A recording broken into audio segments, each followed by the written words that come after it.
Thank you. Good morning.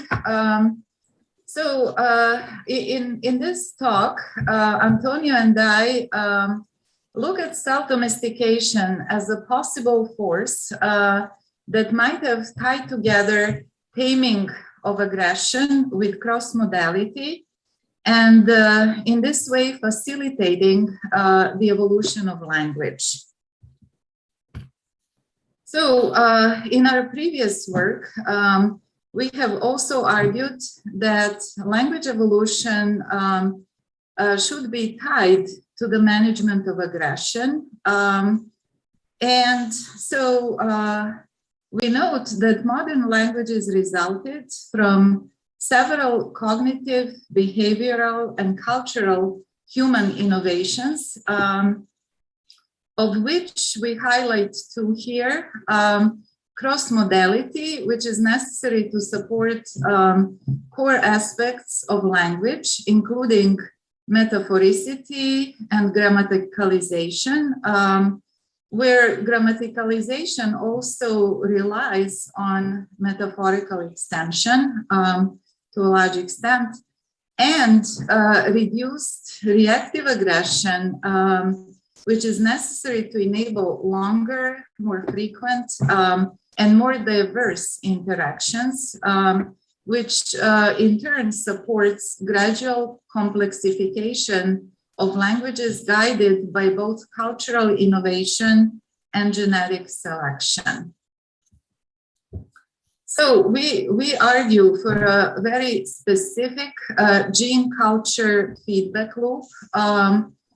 And in our proposal, these innovations that led to language evolution were partly a side effect of our management of reactive aggression, which may be related to self-domestication, which has been related in the literature to self-domestication. So the intense feedback loop, this would have involved an intense feedback loop between our increasing self-domestication phenotype and the emerging grammars, as we have argued previously. And the mechanism which unites all these dimensions, including management of aggression, cross-modality, and the emerging grammars, involves the modification of cortico-striatal brain networks. And that is the crux of our proposal here. Self-domestication primarily targeted the suppression of reactive aggression, which can be achieved by cortical structures exerting better control over subcortical structures of the brain. And these networks are also essential for cross-modality, as has been argued, and also for language grammar processing more generally, and also importantly, enhanced connectivity and plasticity in these cortico-subcortical networks is a result of relatively recent evolution and selection, as has been proposed.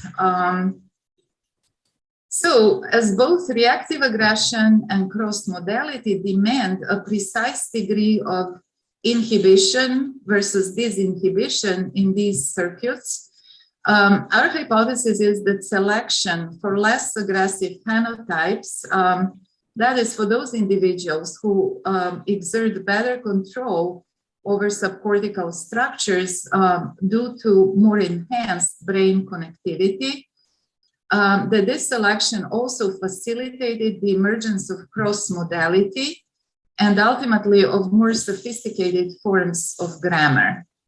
So more precisely, our proposal characterizes language evolution as a process of fine-tuning of inhibition, disinhibition in the cortico-subcortical networks through a continued feedback loop between biological forces such as self-domestication and selection, leading to reduced reactive aggression, and cultural processes such as innovations in verbal behavior and language sophistication. The culturally emerging early forms of language, as we have argued, were rich in raw metaphoricity and or verbal aggression, and they contributed significantly in turn to increasing brain connectivity, further reinforcing the control of cortical structures over the subcortical structures and thus over reactive aggression. So this led to the entrenchment of the emerging forms of language and grammar, including idiophones and certain imageable compounds, which we have explored in previous work, providing a foundation for evolving more complex grammars and ultimately, in turn, contributing to the curtailing of physical aggression and providing the means for replacing it with verbal means. So our proposal is very specific,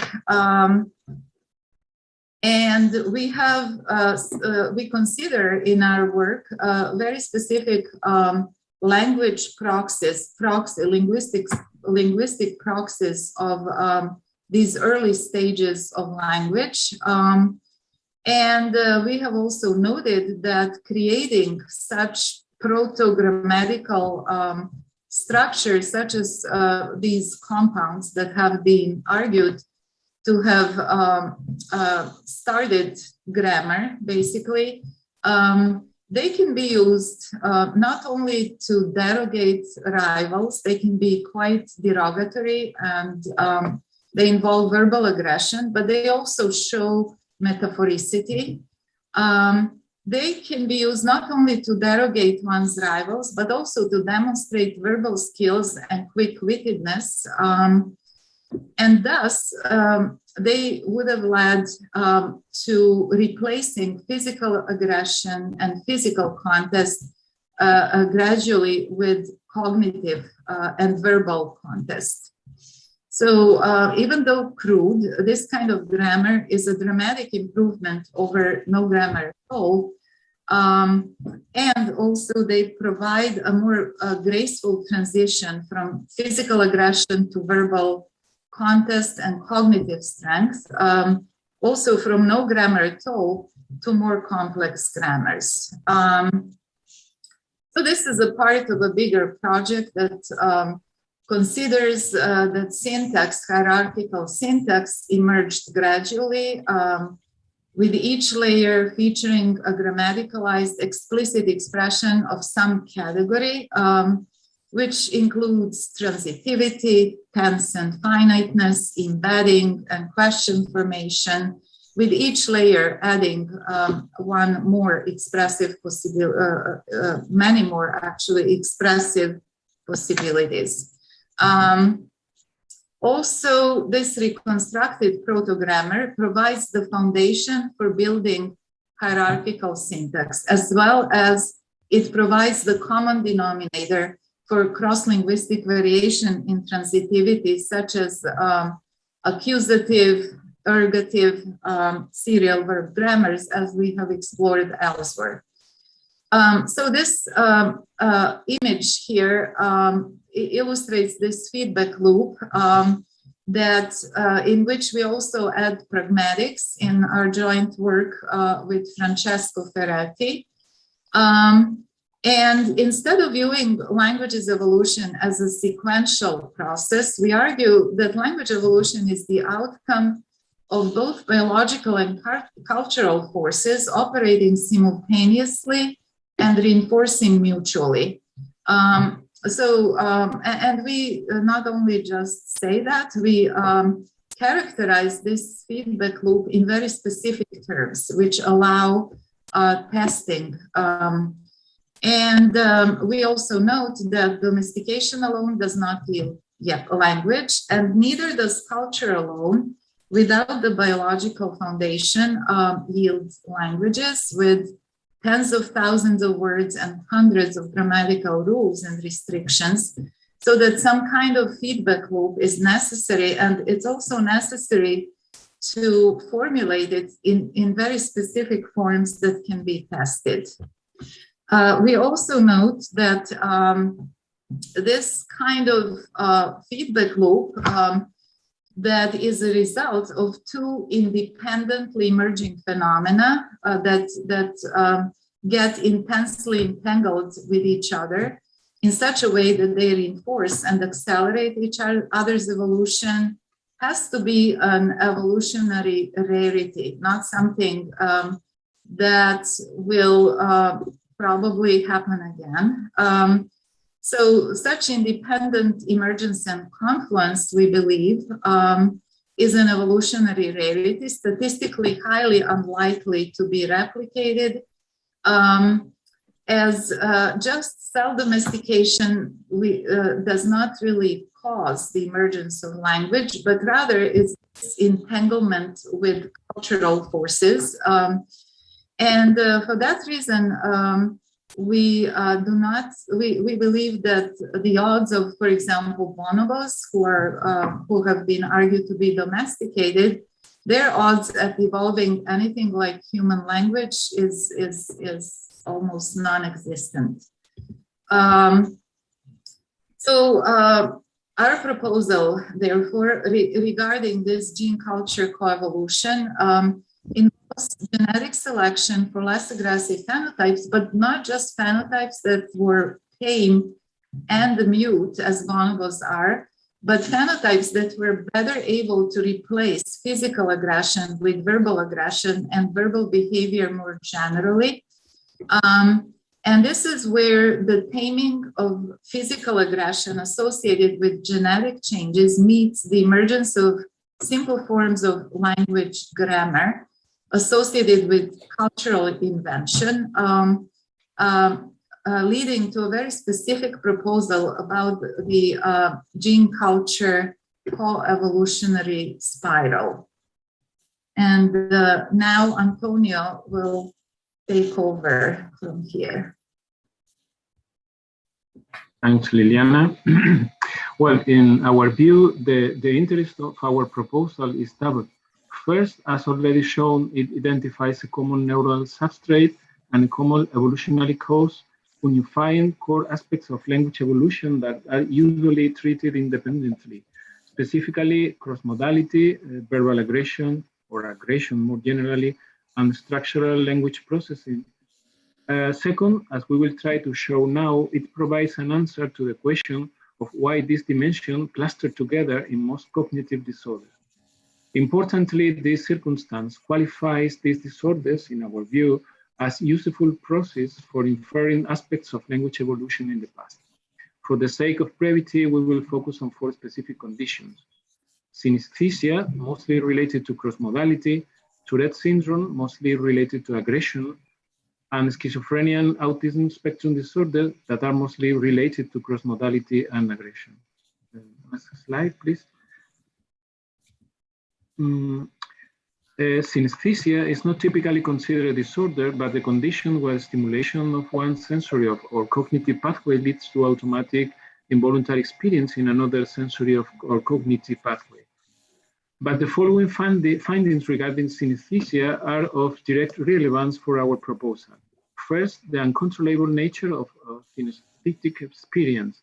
Second, the enhanced cross-modal abilities exhibited by people with this condition will result in a variety of advantages, including the enhancement of visual, verbal, and episodic memories, which in turn have a positive effect on their language abilities.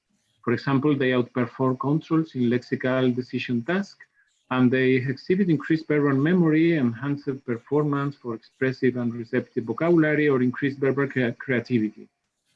And third, the impact of synesthesia upon social cognition and behavior. For instance, people with this condition outperform controls in discrimination or facial identity and emotion, or they can also exhibit enhanced imitation abilities. And notice that, synesthetic experiences have been claimed to be triggered by stressful experiences. People with synesthesia can be thus viewed as super cross-modal associators, with this enhanced cross-modality resulting from the hyperconnectivity of their brains. Next slide, please.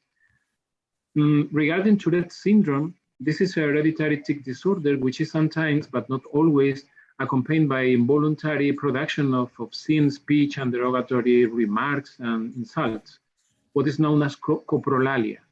The following findings regarding this condition are of direct relevance for our proposal.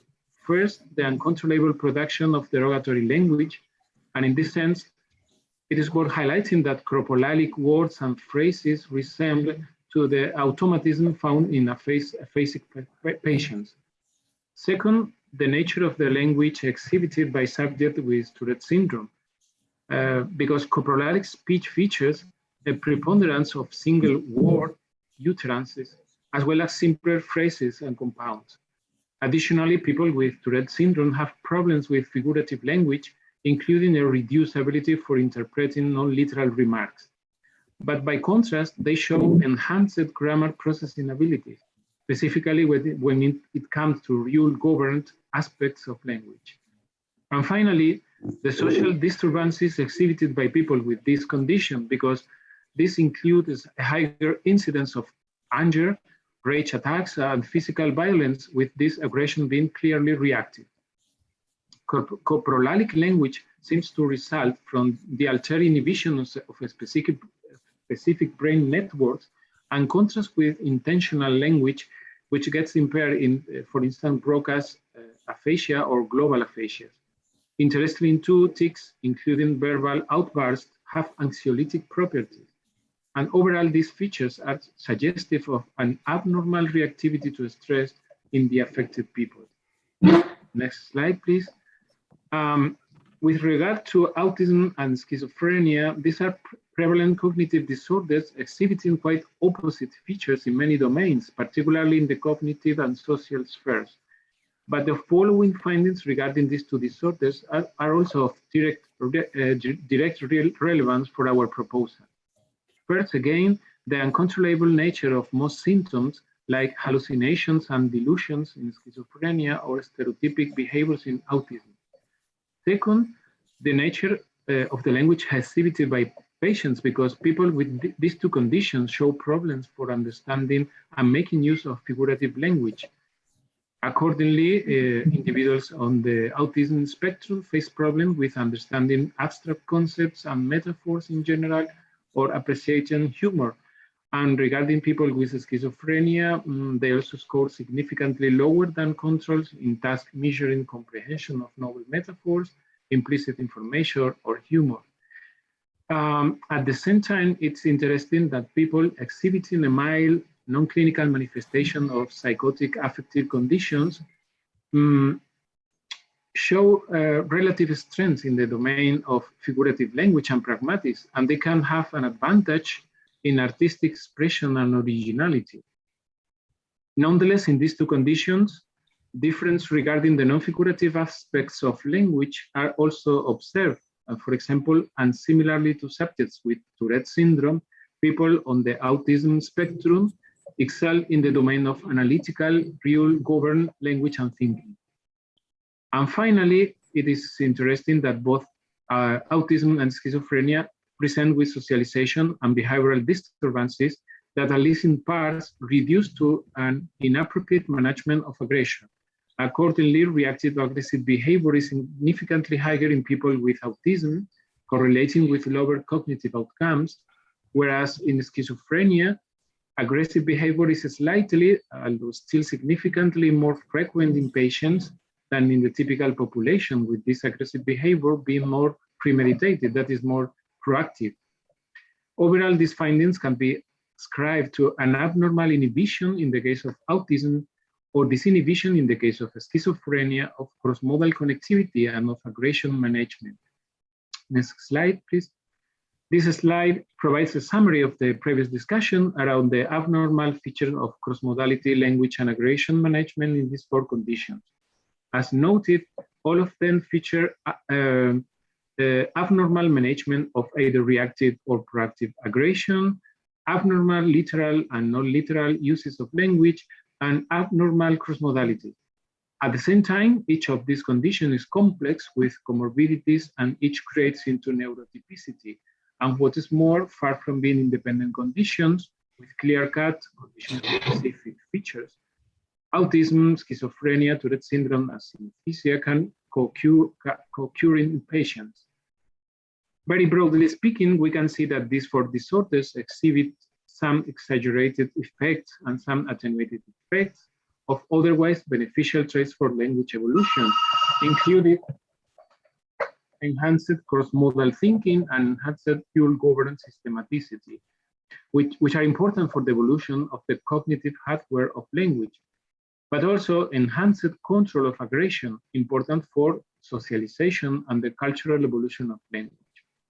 At the same time, our contention is that these crucial dimensions, along with these cognitive conditions, can be unified under the postulates of the self-domestication hypothesis, with conditions like autism and Tourette syndrome exhibiting features of a hypodomesticated phenotype, and with schizophrenia and synesthesia showing more prominent features of self-domestication. Next slide, please.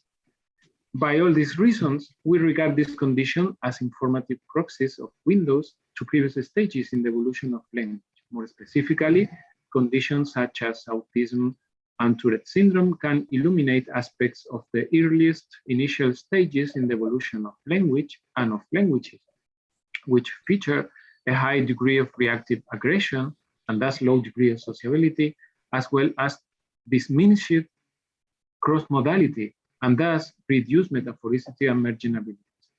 For example, corporalia in Tourette syndrome might provide a glimpse into how reactive physical aggression may have started to be channeled into verbal aggression, this fueling the feedback loop between reduced aggression and increased language sophistication.